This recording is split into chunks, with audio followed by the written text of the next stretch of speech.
And it occurred to me because for the show's called Skitopia, and I do a whole every year I kind of do a Halloween theme, just something that that's generally popular or gets people going. But it's never occurred to me. And I was talking to a buddy of mine. He said, you ought to start looking into like some of the places a little more supernatural, and the Victoria Black Swan is like on the top of the list. And I started watching Discovery and all these other things, and I started thinking, well, man, that's like 15 minutes from my house. Why not? How popular is it? So what we can do, my name's Josh. The show's called Skitopia, and I'm hanging out with Joanne Rivera. How are you? I'm fine, thank you. It's a great day. You've got a good vibe about you. I like that. I've interviewed tons of rock bands, tons of people, and they always have different vibes about themselves. Some of them are a little more standoffish, and then with good conversation comes, they get a little more relaxed. I'm uncensored. I say what's on my mind. People seem to appreciate that about the show. So what I'd like to do is the best way to describe this, and you'll be able to see it on the site as well. I'll post this. Is that you've got explain here what we're looking at for people. You've got all different kinds of booths. Let's walk around and tell me what's going on here. Well, this is our Black Swan Market. We have it every third weekend of the month. These are some of our great vendors. You can come out. We're going to have a special market for Halloween. It'll be October 31st, November 1st, 2nd, and 3rd. We'll have some great vendors here. Some really cool art. There's jewelers. We have T-shirt makers. This is a great graphic artist right here. In fact, he just designed a really awesome T-shirt for us for the Dia de los Muertos. Ooh. He's going to have them for us soon. Very cool. Casas Inc. Yeah, is that how you pronounce that? Casas Inc. Very cool stuff around here. Yeah. So you kind of have an array of everything. You've got stuff for men and women. I probably wouldn't be buying lubes unless, it's a special night, but for these, it would... Okay, that was a kiss. That was definitely a rock scene right there. See, I got to throw you off a little, Joanne. This isn't the Travel Channel on here occasionally. But then you got the jewelry. My mother, I can look at this and I can tell my mother would love stuff like this. She's very into all this very eclectic jewelry. They have some really amazing stuff for Dia de los Muertos and Halloween. They make everything from the glass that it's made out of to all of the beading and the wire work. These ladies do it all. And they do it all themselves, so it's not like it's something that they're getting from somewhere else. Right. I mean, this is all handcraft. This is all original art. It makes it. I think it makes it a lot more unique too. Would you classify it under something like if you're going to go antiquing or looking for something that you won't see at a mall? Yes, this is strictly one of a kind, all handcrafted, handmade art, jewelry, antiques, collectibles, botanicals. We have. Rick, the beekeeper. We've got honey, fresh honey. Look at that. Sometimes we have produce vendors here. We try to keep it really unique and really into San Antonio. You're getting a taste of San Antonio. The art that's here, the creativity that's here, the talent that's here. These are some new vendors with us this month. Silverlicious. They do all this beautiful silver work. Very, very talented. Wow, extremely. Very, I was going to say... it's shiny, especially with the way the sun hits it. It's like, this is the ultimate selling point because you've got the right angle. It's like, oh my God, your silver is so shiny. That's very cool stuff. And you do this, how often can people come out here and check this out? It's every third weekend of the month. Every third weekend of the month. Awesome. Well, I'm talking with Joanne Rivera of Victoria Black Swan. All right, let's get into the meat and potatoes of this. Can we check out this Sure. the Victoria Black Swan? Sure. Oh, don't be scared, you. She was the one always teasing me. My producer. She teases and says, you're such a big skeptic, and I laugh at all these things because I sit and I watch the Travel Channel. I watch the Discovery Channel, and you start to... I almost think depending... the more you question things and the more you see it, and then you start to do the editing process and you start to get the background of everything, guys like me become even more skeptical. It's... Would you say there are people like me that are if you force yourself to not be open to something that, would you consider paranormal and spiritual along the same lines? Well, of course. Yes. I mean, you can't really separate paranormal or afterlife activity from religion or spirituality at all. It all goes hand in hand. Sometimes it makes me really wonder about people when they say, I'm a great Christian and there's no such thing as a ghost and you can't do that. I'm like, really? How can you say that? Because how can you say you believe in a religion that talks about the afterlife, that pushes that there's a great afterlife, and then say you don't believe in it? You can't. It doesn't happen. It can't. It's not real. It's very different. Ooh, and as we walk in, I like the overall. It's got that.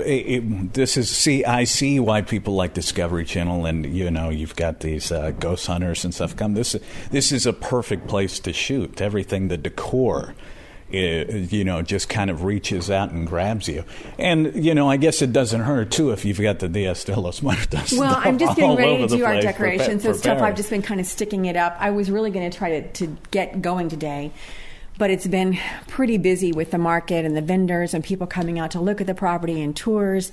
So I haven't really gotten stuff still sitting around. The skeleton is still strapped in my back seat. I don't know if you saw him out there. I did. I just ignored it. I was like, I didn't see anything. They're building the cemetery out front. The gazebo is where we most often do ceremonies, but not just limited to the gazebo. Right. You can kind of go wherever you like. Now, you do ceremonies as far as people can come here and do weddings. So how weddings, receptions, funerals, christenings, anniversaries, birthdays. But these aren't. It's not like an actual cemetery, though. I mean, you're only setting it up for the whole Halloween. Right. We're only creating this for Dia de los Muertos. It'll start on Halloween night. People can come in and adopt one of the altars or one of the cemetery markers. They can decorate it. They can honor their family. We're going to start that on Halloween. And then on Dia de los Muertos, when we begin the dance, we actually have the Brothers of the Flame and Grupo Amistad and what are they called? Zombie Bazaar belly dancers. They're infusion dancers. They're going to do a Serenade of the Dead, and we'll have fire and all kinds of drama coming up to begin the dance. It seems like something out of a Rob Zombie movie. Hopefully that's what it's going to be like. Because as you describe it, I just picture these, that's exactly what I picture. I picture like something that Rob Zombie would be setting up, and this is something that, because it seems to me, from a business standpoint, it's such a huge gimmick for people that are really into this kind of thing. But tell me a little about the history of it, that it's not, this isn't like, it's not Six Flags Howl-O-Scream. I mean, this place has history. Tell us a little about the history of it. This is not going to be a jump out at you, howling. Dun, dun, dun. Right, that's not going to happen. Zombies walking around. No, well, maybe on that during the party, but right. Not in general. This is a very historic site. This is where the Battle of Salado was fought, September 18th, 1842. Southwest often makes their debuts. Of course, they have to. That's their plug without actually plugging themselves. Right, they're here. This is where the battle was fought, so we have a lot of that residual energy. Some people have tried to recreate that, to reactivate some of it. The only Texan who died here was Stephen Jett, and he actually died when he went back to get his horse. But he's not the only one. I mean, there's been birth and death on this land. I have artifacts dated between 1000 and 3000 BC. So we know people have been here for a really long time. In this particular area, just dating back as far as the battle. Right. Now, this particular place in itself, this was a hotel? A house. Or a house? No, this was a private home. The center of it was built in about 1868 and then was added on into the early 1930s, 1940s.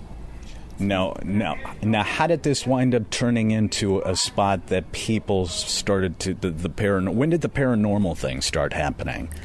Wow. Well, it's been happening forever. I guess forever, right? But as far as people really started paying attention to the overall history, I think probably when I did a video here with George Strait, or he shot a video here on a song called "If I Know Me," and he was here all day long, and there had already been talks about. the hauntings and things like that. Lyle and Hahn had been here. I mean, there was stuff going on. But at the end of that day, George Strait asked me, he goes, Joanne, he goes, are there really ghosts in this house? And when he said that, every door slammed open in the south wing and all the lights came on. Well, see, I was going to ask you is if you can give us more of a tour of this place. Sure, come on in. Are there really ghosts? I've always been the type of guy, and I know I'm not the only one, that says if I don't see it, hear it, taste it, touch it, feel it, experience it, then it's bullcrap.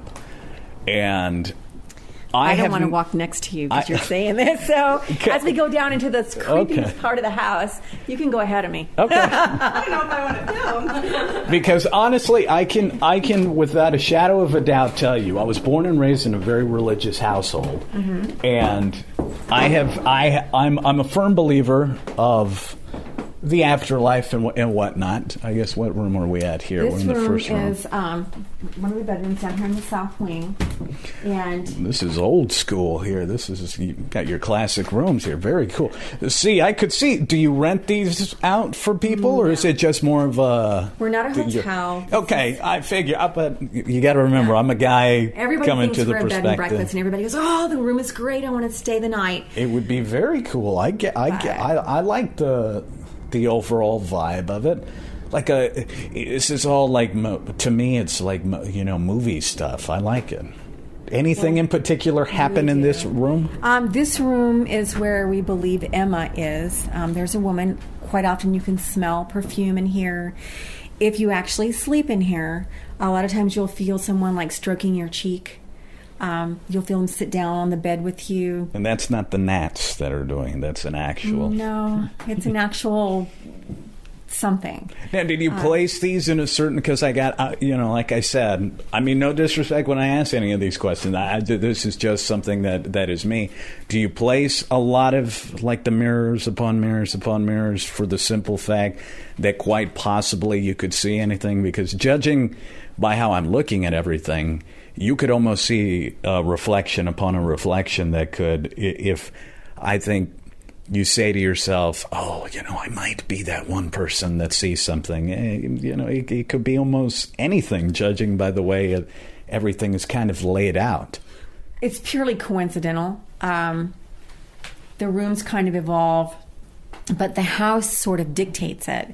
I've tried to change the color of the house, but it always seems to turn pink, no matter what. It's always got a pink cast to it. Here's the thing. As you wear pink.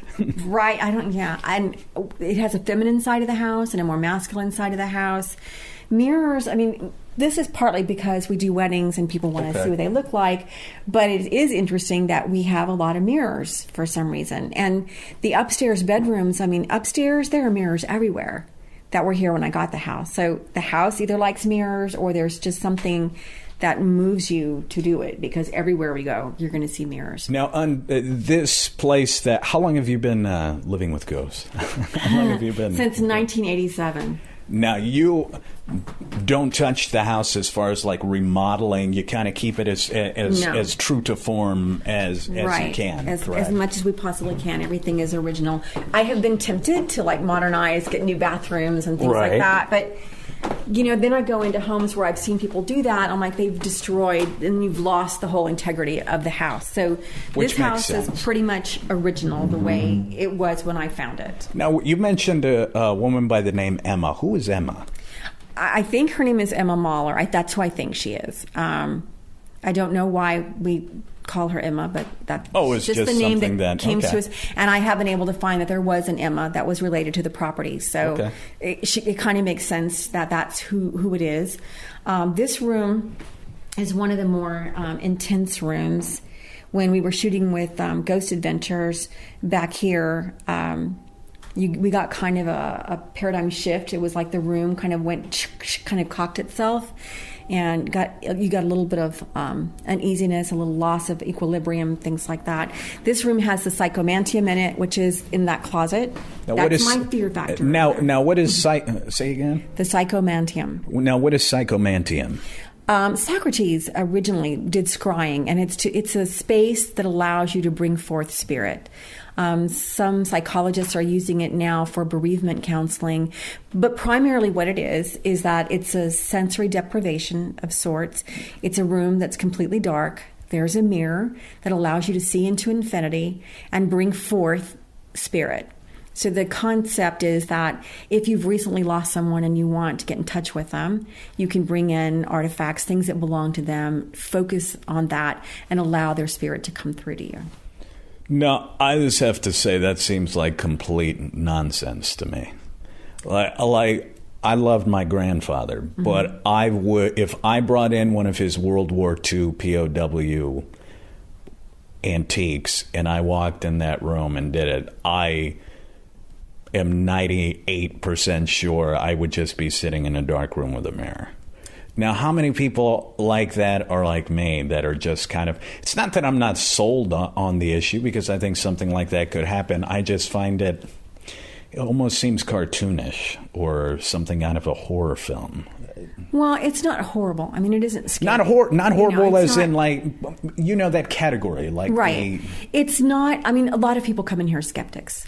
When I bought this place, I was like, there is no such thing as ghosts. Come on. There's nobody going to come around, poke me in the shoulder, slam the doors, turn the lights. That's not going to happen. Right. But it does happen. And so after it happens long enough, and there's nothing that you can find that is the cause for it other than what it is, then you have to start to accept it. Now, for you, being a skeptic, sometimes that opens the door. That allows them to go like, hey, here's somebody. Let's test this Let's see what we can do, And that's, do you mind if I go in that room and just see it? No, and because let me tell I'm curious. Before you go into the room, you have a pretty intense microphone and stuff. So sometimes... It is pretty intense. So... Right before the door is sort of a portal, and a lot of times you'll start to get EVP right then. Now, you call it EBP? Electronic Voice Phenomenon. Oh, okay. You'll start to get voices. You should be. Are you recording digitally also? Oh, yes, it's digitally, and I can hear through the. I've got the headphones live. pretty So correct. sometimes you'll be able to hear the voice through your headset because they're clear. If there's a message for you, you're going to get it. And then once you go inside, if we're quiet enough in here and you focus and you just you have to open up a little bit, right? And say allow. So, it. like I mentioned, like my grandfather who passed away almost 9 years ago. Right now, I've got an image of him. I just saw my grandmother 3 days ago. So, keeping that image, you can bring I could go back in this room. Are you filming the room there? So what should I do? Just walk in the room and just close the door? Or? You can close the door. I'm going to film from right here. Oh, you're Sorry. such a baby. It's going to be really dark. Oh, okay. I do notice you got the little... See, now just describing it, I mean, of course, you seem like... it's like the Great Oz. You're stepping behind, and everything is already very black. Now, this is an actual closet space. It was a closet. It was a closet, and now you're just. Now it's a scrying room. Now it's just. Now you're just kind of. You're sitting down. Can you see the mirror? And I can't see the mirror. I mean, I can't see my face, but... No, you shouldn't see yourself. Oh, you should okay. Just see into the mirror. Oh, just see into the mirror. I see the way the placement of it is. Okay. All right. So all you should see is basically infinity. You're just looking into the reflection of a mirror. Okay, into the mirror of a mirror. And keep quiet. I'll keep quiet, correct? You can talk. You can ask questions. You want to call forward whomever. Oh, We'll okay. Be quiet, but we're right here. Okay. And I'll just keep this here, okay? My grandfather, POW veteran, lost, was stuck in Russia for 8 months in the snow. I would love to know if after all those years and stories, is any of that true? Were you really escape? Did you escape from the POW camp in Russia naked, only surviving on potato skins until you were captured and released back to the United States?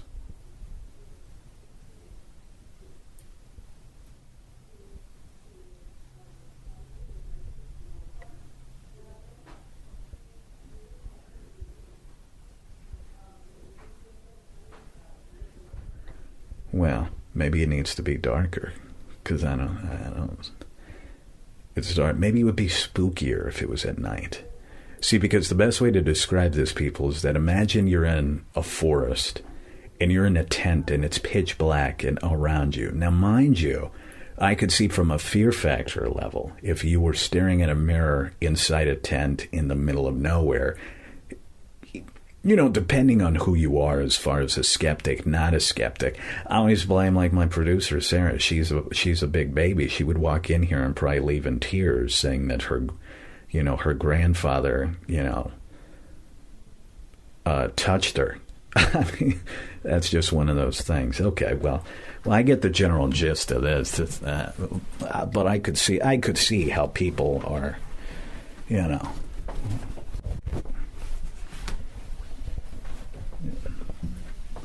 It's like me walking into... You didn't last very long. I didn't know how long I was supposed to be in there. I probably could have been in there like an hour and just staring at it. You know what it reminded me of? When I was a kid getting locked in a closet and then just everybody just leaving, locking the door. And it's like, get me out of here. Taken off the door, so no one can do that. Oh, because that's for people from, like, my sister that pulls stuff like that on me all the time. No pranks on this. All right, I'm talking with Joanne Rivera of Victorias Swan. Now, what do you call this room? The room I was just in general, this room, which, by the way, I do have to say is really cool. I mean, this is a great. You said this was on Ghost Adventures. Ghost Adventures. And as far as if you were filming, and I hope you're getting all of this. I mean, it is picture perfect Hollywood. I mean, this is there. I can envision a million scenes in here. I don't know if you just brought in the little crucifix, but I love the old time, the artwork. I love the frame. I love the clock with the little moon. The child, very, very cool. This room we just read this a year ago. It was a law library, and it was used in the movie Bass Reeves, who was the first black Texas Ranger. Oh, okay, yes. And he actually fought here during the Battle of Salado. So it was really quite an honor to be a part of the film about who he was in his life. I like the cherubs above. Now, is that something that you put up there above the room, or is that just something like... I put it there because I thought, you need to bring in a little bit of positive energy before you go in the psychomantium. I liked it. I think it's a cool little touch. Well, that's very cool. Okay, so where are we headed now as we walk out of this room? Porch. Now, did someone get mad here and break the window there? It was from a party. Yeah, they slammed it. Those ghosts love to party. This is a sun porch. Typically, if we're doing parties, this room is often used for buffet service and things like that because it's kind of out of the way. Because I can't smell the food. I did have a really cool experience one time. I was standing here. I was doing a party. I was carving. And if you stand here, you can see through the windows to the other window, right? Right. So I'm carving, and I kept watching people behind me walking back and forth. And at first I didn't think anything about it because I'm like, oh yeah, there's a party, there's people walking. But when I started looking at it, they were walking behind me, not in front of me. So in the reflection of my reflection is where I could see the people. But then if you look out this window, that's impossible because we're at least, 7 or 8 feet off the ground easily. Oh, yeah. It would have been impossible for anybody to be walking behind me. Yeah, because you can actually have to take stairs to be able to walk down that. So that wasn't possible, but it was really cool. Which then, goes back to mirrors and reflections. So they're portals. They allow you to see things that are going on. Now, why do you think? Now, where did that first initially? The idea, is that just something that's I'm following you? Okay. Mirrors, or as they say, eyes are the windows to the soul. Is it along the same lines of mirrors that I notice? I mean, everything here, something is related with mirrors. There's just reflections upon reflections on almost every single room and really, we like walk I said, in. that's coincidental. I don't know why it's like that, but it just, that's been driven that way. Feng Shui, no, because Feng Shui is not that fond of mirrors. They have to be in very specific places, and here they're kind of everywhere. See, and that's the producer talking. Yeah. Not I'm teasing. Oh, it's a good question. I'm teasing Feng you. shui. I'm teasing you. Yeah, we're in Spook Fae. No, I'm just kidding. No, it just, Socrates, I think, is really the first person who got into scrying, and he used dark oil, just vats of dark oil, where he could see reflection, but into infinity. There was no end of that oil. Right. Okay. I like that. But once again, I'm inundated. Do I need a pause? Or are you good? Oh. No, I don't know where you want to go. I'm Oh, following you. I didn't know where else we could go. I did read a lot about something called the barn.